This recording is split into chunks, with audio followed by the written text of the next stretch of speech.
My dear friends, சகோதரர்களே, நலமா இருக்கீங்களா? சகோதரர்களே, உக்ரைன் உக்ரைன் வந்து ஒரு ஷெங்கன்ல வராது. ஓகே, ஆனால் யூரோப் பார்டரில் தான் இருக்குது. இந்த நாட்டுக்கு போகிறதுக்கும் நிறைய பேர் முயற்சிக்கிறாங்க. நீங்கள் கூகுளில் சர்ச் பண்ணி பாருங்கள். இது ஆக்சுவலி ஷெங்கனில் வராது. ஓகே, ஆனால் பார்டரில் இருக்குது. இந்த நாட்டுக்கு போனால் ஈஸியாக இப்போல்லாம் உக்ரைன் போனவங்க நிறைய பேர் டிஆர்சி உள்ளவங்க யூரோப்பில் அழகாக பார்டர் கிராஸ் பண்ணி போயிட்டு அசைலம் போட்டுக்கிறாங்க. ஓகே, ரொம்ப ஈஸி மெத்தட். ஸோ அப்போ உக்ரைனில் இப்போ நம்ம ஜாபோட போகிறதுக்கு என்ன வழிங்கிறத இப்போ நான் சொல்ல போகிறேன். உக்ரைனில் மேப்பில் பாருங்கள். உக்ரைன் எல்லாரும் ரஷ்யா உக்ரைனும் அடிபிடி போடுறாங்க, சண்டை போடுறாங்க. அது போடுறாங்க இல்லை தான், எல்லா நாட்டிலையும் இருக்குது. சண்டை எங்கே நடக்கும்? பார்டரில். இப்போ இந்த மேப்பில் பாருங்கள், உக்ரைன் ரஷ்யா ரெண்டு பார்டர் எங்கே இருக்குது? அங்கே தான் சண்டை நடக்கும் இல்லையா? சரி, அப்போது இந்த ஜாப் வந்து ஒரு பெரிய சிக்கன் ஃபேக்ட்ரி, அதாவது சிக்கன் ஃபார்ம்னு சொல்கிறாங்கல்ல, அவங்களுக்கு மோர் தென் 20 பிரான்ச் இருக்குது, பெரிய பெரிய ஃபேக்ட்ரிஸ். ஓகே, இந்த நாட்டில் இருந்தால் நிறைய எக்ஸ்போர்ட் பண்ணுது, லோக்கல் ஃபுல்லாக சப்ளை ஆகுது. எக் சம்மந்தப்பட்ட எக், முட்டையாக இருக்கட்டும், இல்லைன்னா இதாக இருக்கட்டும், சிக்கனாக இருக்கட்டும், ஃபுல்லாக இங்கே ஆரம்பித்து இப்போ நடவுலேருந்து அறுவடை வரைக்கும், அதாவது ஆரம்பம் டு முடிவு வரைக்கும் அந்த அளவுக்கு பெரிய ஃபேக்ட்ரிக்கு. இது வீடியோலாம் எனக்கு அனுப்பிச்சு தந்தாங்க. நான் உங்களுக்கு அதனுடைய ஸ்க்ரீன்ஷாட் மட்டும் உங்களுக்கு காமிக்கிறேன், அது எப்படி இருக்குன்னு. ஸோ இந்த உக்ரைன் நல்ல பெருசு.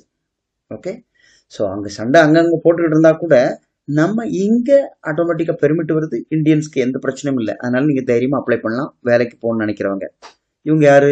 அனைவரும் நீங்கள் பார்த்துருப்பீங்க, ரஷ்யாக்காரரும் உக்ரைன்காரரும். ஓகே, அவங்க அரசியல் ரீதியாக முன்னாடி நமக்கு China border, India China border, இல்லை இந்தியா பாகிஸ்தான், அங்கங்கே சண்டைகள் வரத்தான் செய்யும், போகத்தான் செய்யும். நமக்கு எந்த பாதிப்பும் இல்லை. அதே மாதிரி இப்போ உக்ரைனில் இந்த வேலை வாய்ப்பு இருக்கிறது நார்த் உக்ரைன். அங்கே எந்த விட ஒரு குண்டு சத்தமே எதுவுமே கேட்காத இடம், டீசெண்டான இடம். அந்த இடத்துல இந்த ஃபார்ம் இருக்குது. இங்கே வேலைக்கு போகிறவங்க தாராளமாக போகலாம். அந்த நாடு மோஸ்ட்லி கிறிஸ்டின்ஸ் சம்மந்தப்பட்ட நாடு. 90% கிறிஸ்டின்ஸ் இருக்காங்க. ஓகே, மற்றபடி இந்த நாட்டிலையும் உக்ரைன்லையும் நம்ம இந்தியன் ஸ்டூடெண்ட் எல்லா விதத்துலையும் படிப்பில் full and full Indian student இருக்காங்க. அங்கேயே செட்டில் ஆனவங்க நிறைய பேர் இருக்காங்க. அங்கேருந்து ஷெங்கன் கண்ட்ரி தாவி போகிறவங்க இருக்காங்க. இது உங்களுக்கு ஜஸ்ட் அந்த நாட்டை பற்றி தெரிஞ்சுக்கிறதுக்காக சரி. இது வந்து கோல்டன் சர்ச்னு சொல்லுவாங்க. ஓகே, ஸோ தெரிஞ்சவங்களுக்கு தெரிஞ்சிருக்கும். ஓகே, நம்ம இப்போ வந்து ஜாபோட டீட்டெயிலுக்கு போவோம். பாருங்க என்னென்ன கொடுக்குறேன். இது வந்து உக்ரைனோட ஒரு அந்த டி விசான்னு சொல்கிறோம்ல, அந்த பெர்மிட். இது ஒரு நபருக்கு வந்தது. இப்படி தான் இருக்கும், இப்படி தான் நமக்கு வரும். நமக்கு விஎஃப்எஸ் கிடையாது. இது என்னன்னா அங்கே தங்குறவங்களுக்கு கொடுத்துருக்க அக்காமடேஷன் ரொம்ப பியூட்டிஃபுல்லாக இருக்கு. பெரிய பெரிய அப்பார்ட்மெண்ட் வச்சுருக்காங்க அவங்க ஒர்க்கர்ஸ் தங்குறதுக்கு. 20 பிரான்ச்சஸ் வச்சுன்னா எத்தனை 7,000-8,000 ஒர்க்கர்ஸ் இருக்காங்க. அவ்வளோ பேர் ஒர்க் பண்ணுறாங்க.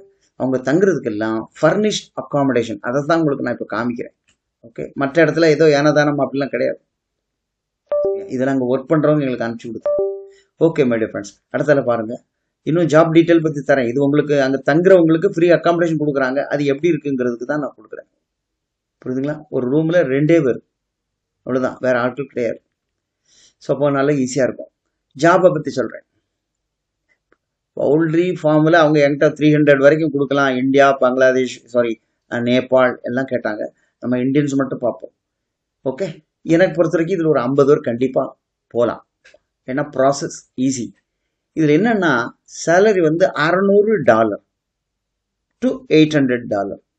ஓகே, இதைத்தான் கொடுத்துருக்கு. இதில் ஷிஃப்ட் பேசிஸ் இருக்குது. Morning shift, evening shift, night cover ஆகும். ஓகே, ஸோ ஏஜ் வந்து 18லேருந்து 45 வரைக்கும் பண்ணலாம். மேல் ஃபீமேல் எது வரைக்கும் இருக்கலாம். போலீஸ் கிளியரன்ஸு இதுக்கு தேவையில்லை தான். ஏன்னா இது ஷெங்கன் கண்ட்ரி இல்லை. ஷெங்கன் கண்ட்ரிக்கு தான் போலீஸ் கிளியரன்ஸ் தேவை இதுக்கு. பட் இருந்தாலும் அவங்க அந்த மாதிரி எதுக்கு பிரச்சனை இருக்கக்கூடாது. ஓகே, நமக்கு வழக்கமாக என்னென்ன டாக்குமெண்ட் வைக்கணுமோ அதுதான் வேணும் நமக்கு. ஃபோட்டோகிராஃபும், passport copy, educational experience, PDF வச்சு பண்ணுறோம். ஓகே, லஞ்ச் டைம் சாப்பாடு இருக்குது, அக்காமடேஷன் ஃப்ரீ. அப்புறம் ஷூ, கிளாத்ஸ் எல்லாம் அவங்க கொடுத்துட்றாங்க. கிளாத்ஸ் எல்லாம் பக்காவாக இருக்குது. இப்போ இதில் என்னென்னா அவங்க என்ன சொல்கிறாங்கன்னா, இது பெரிய கம்பெனிஸ். இந்தியன்ஸ் வந்தால் ஒரு 10 வருஷம் வேலை பார்க்குறாங்களா பார்க்கட்டும், 20 வருஷம் வேலை பார்க்குறாங்களா பார்க்கட்டும், வருஷம் 10% இன்க்ரிமெண்ட் கிடைக்கும். அதிலே ப்ரொமோட் பண்ணுறவங்க பண்ணுவாங்க. இதுலேயும் லோடர்ஸாக இருக்கட்டும், ட்ராலி தள்ளுறவங்களா இருக்கட்டும், அந்த ஃபார்மில் ஃபீட் பண்ணுறவங்களா இருக்கட்டும், கிளீனிங் செக்ஷனாக இருக்கட்டும், ப்ளஸ் இந்த மாதிரி அதுலேயே வண்டி ஓட்டுறவங்களும் இருக்காங்க. ஓகே, அதாவது டிரான்ஸ்போர்ட் வருவாங்க, ஃபோர்க்லிஃப்ட் வருவாங்க, எல்லாமே உள்ள இருக்கு. உள்ளே போனால் ப்ரொமோட் ஆகிக்கலாம். ஒரே இடத்துல தான் இருக்க மாட்டாங்க. அதனால தான் சேலரி இப்போ 600 நாளாக ஈட்டினா ஒரு 50 ரூபா அனுப்பலாம். ஓகே, கூடுதலானவங்க கூடுதல் அனுப்பலாம். சேலரியை பார்த்து ஊரில் இங்கே உட்காராதீங்க, போயிருங்க. அங்கே போனால் நமக்கு இந்த இடத்துல நம்ம இருந்தால் சரிப்பட்டு வருமா, சேலரி கூடுமா, இல்லை லோக்கலில் மாறலாமா, இல்லைன்னு பக்கத்து நாடுகளுக்கு போகலாமாங்கிறதுக்கு நீங்கள் அங்கே போனால் தான் தெரியும். ஓகேவா? ஸோ கீழெல்லாம் விவரம் சொல்லியிருக்கு.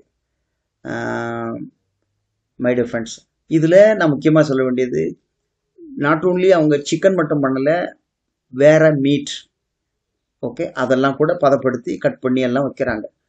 சில முஸ்லீம் கேண்டிடேட் இதில் வந்தால் நான் மீட் எல்லாம் பண்ண மாட்டேன், ஃபோர்க் அதெல்லாம் நான் தொட மாட்டேன். அவங்களுக்கு வந்து சிக்கன் செக்ஷன் இருக்கு, குஞ்சு வளர்ப்புகள், அதுக்கு பராமரிக்குது, ஃபீடிங் பண்ணுறது, கிளீனிங் பண்ணுறது, நிறைய வேலை மாற்றி கொடுக்குறாங்க. இங்கிருந்தே நான் போகலாமா வேண்டாமான்னு யோசிக்க வேணாம், இங்கே இறங்கினா போதும். நமக்கு இப்போ வந்து உக்ரைன் வந்து நான் முன்னாடிலாம் எடுக்க மாட்டேன், நாங்கள் பிரச்சனைன்னு அவங்க தெளிவாக கிளியர் பண்ணி கொடுக்குறாங்க. பிரச்சனை பார்டரில், ஓகே, வேற எந்த ஏர்போர்ட்டில் போனால் ஏன் வந்து எதுவுமே கேள்வி கிடையாது. வரியா இந்தியன் அவாக்கம் ப்ராம்ப்டா ஒர்க் பெர்மிட்ல ஏறி இறங்கி வேலை பார்க்குறோம். அதனால் இதுக்கு வந்து விஎஃப்எஸ் இல்லை மீண்டும் நான் சொல்லிட்டேன், ப்ராசஸ் வந்து 1 மந்த்துக்குள்ள முடியும். ஓகேவா? இதுக்கு 230 சர்வீஸ் சார்ஜ் ஃபிக்ஸ் பண்ணியிருக்கோம், இன்க்ளூடிங் ஆல் எக்ஸ்பென்சஸ். ஓகே, வெறும் 20,000 அட்வான்ஸ் இருக்குது. ஓகே மை டியர் ஃப்ரெண்ட்ஸ், இதில் இப்போ சப்போஸ் ஏஜென்சி நிறைய பேர் என்கிட்ட கேட்டாங்க, இது பண்ணலாம், இது சேஃபும் கூட, 1 மாதத்துக்குள்ள ஆள் போயிடும், அந்த மாதிரி ஒரு குரூப்பாக இருக்குது அப்படின்னா கூட நம்ம பண்ணி கொடுக்கலாம். ஓகே மை டியர் ஃப்ரெண்ட்ஸ், ஒரு 20,000 அட்வான்ஸ் இருக்குது. ப்ராசஸ் வந்து சீக்கிரம் முடிஞ்சிடும். ஓகே, இது விஎஃப்எஸ் அப்பாயின்மெண்ட் கிடைக்கல, வராதுங்கிற பிரச்சனை கிடையாது. அதனால சீக்கிரம் போகிறவங்க இந்த பட்ஜெட் ஓகே இருந்துச்சுன்னா வாங்க. ஓகே, மினிமம் 50,000 இந்தியா அனுப்பலாம். அதுக்கு மேலே உள்ளவங்க நல்ல டேலண்டட் உள்ளவங்க வேற வேலைக்கு, நான் ஜென்ரல் ஒர்க்குக்கு சொல்கிறேன். ஓகே மை டியர் ஃப்ரெண்ட்ஸ், சரி, இன்னும் டீட்டெயில்ஸ் இருக்குது, அந்த கம்பெனியை பற்றி உங்களுக்கு நான் காமிக்கிறோம். கம்பெனி பெரிய ஃபேக்ட்ரிஸ், நம்ம ஏதோ கோழி கம்பெனி, ஃபார்ம் கம்பெனி நம்ம நினைக்கிறோம், அவங்க கடல் அது. ஓகே, சரி, அது போக நீங்கள் தெரிஞ்சுக்கலாம். ஓகே மை டியர் ஃப்ரெண்ட்ஸ், இது பாருங்கள், இது ஒவ்வொரு யூனிட்டாக வச்சுருக்குறாங்க. ஒவ்வொரு யூனிட்லேயுமே ஒரு யூனிட்டில் 350லேருந்து 400 பேர் வேலை பார்ப்பாங்க ஒரு ஷிஃப்ட்டில், அப்படின்னா பார்த்தீங்க. ஸோ அப்படி பண்ணி வச்சுருக்குறான். இப்போ நம்ம ஊர்லேயும் கோழி, இந்த நாமக்கல் போய் பாருங்கள், பெருசாக வச்சுருக்குறான். ஆனால் அதை விட அட்வான்ஸ் டெக்னாலஜி இவங்க வச்சுருக்குறாங்க.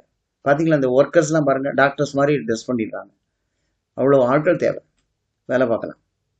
ஓகே, அதனால் விருப்பப்பட்டவங்க கீழே நம்பர் இருக்குது, கால் பண்ணுங்கள், விவரமாக என்கிட்ட பேசுங்க. ஓகே, சில நேரத்தில் நாட் ரீச்சபிள் இருக்கும்போது சுவிட்ச் ஆஃப் பண்ணி கேட்டுனா வாய்ஸ் மெசேஜ் போடுங்க, நான் எப்படி ரீச் ஆயிடுவேன். Okay my dear friends, thank you for வாட்சிங்.